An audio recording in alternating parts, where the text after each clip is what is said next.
Now, before I ever do a large painting, I always try to loosen up first by taking my little sample sheets, which are cut off from failed paintings, and I always save them, cut them into little 5 by 7 squares. And the idea is to try loosening up first, and also it helps me to test the colors that I want to use, especially if I'm using a new color. I want to see if it works in the painting before I waste a large sheet of watercolor paper. So I want to do a painting of a blood moon. We had a very interesting eclipse here a few months ago, and when I saw photos of it, it gave me this idea that because I love painting dramatic skies, I thought that that would be a really good subject, and try to incorporate the moon and see how it came out. So I'm going to use only two colors. One is Endanthropine blue.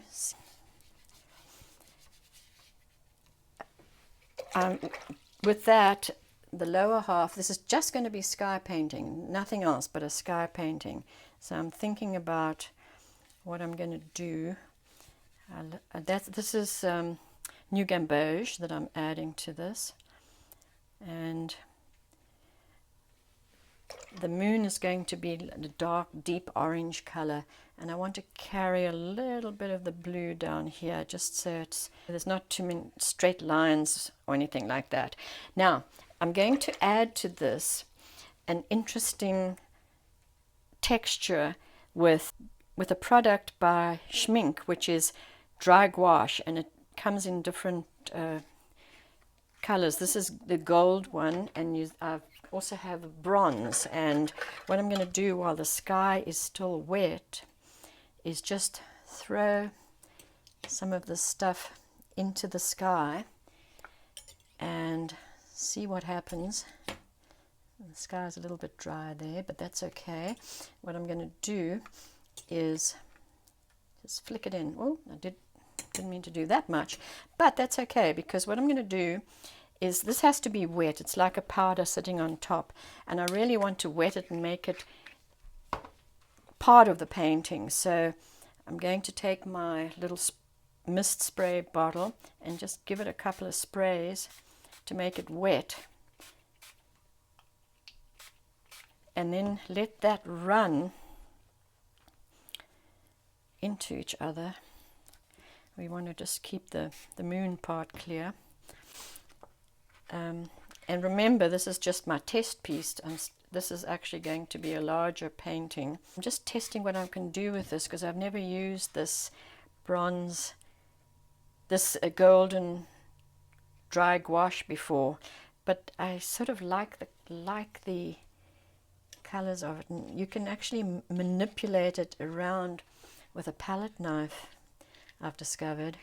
You see, it was the colors were too uniform there and too round, and you really wanted to just go throughout the painting. That's kind of interesting, isn't it? So I think what I'll do is let this dry, and while it's drying, I'll start my larger painting. And what I do with these little sketches that I do on small pieces of paper is, when it's someone's birthday, I make a birthday card with it. I make a card out of some old watercolor paper, and paste this down and sign it and give it away as a card, and people love it. I think I like the color combination here, so that's what I'm going to use. So this is the finished painting, and I had a lot of fun doing it. It's not my usual type of watercolor painting, but I really enjoyed experimenting with this dried gouache powder. It gives you some interesting abstract textures in your watercolors, and I used a deep red, cadmium red mixed with the New Gamboge to get the moon. And an important point that I want to mention is, if you ever paint an orb like a moon or the sun in watercolors, be sure to always have a cloud going over it, because if you don't, the eye is going to fixate and focus on that subject and not circulate around the painting. And what you really want to achieve in your paintings is that the eye circulates around the painting, and having a big round orb is not going to allow that to happen. And that is something I learned very early on in painting, and it was a very good advice that I got.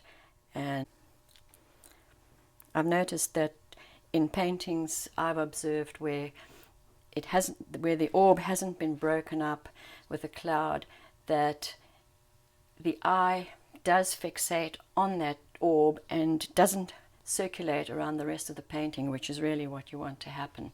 So hope you enjoyed this class, and I will be doing another one next week on textures in watercolor.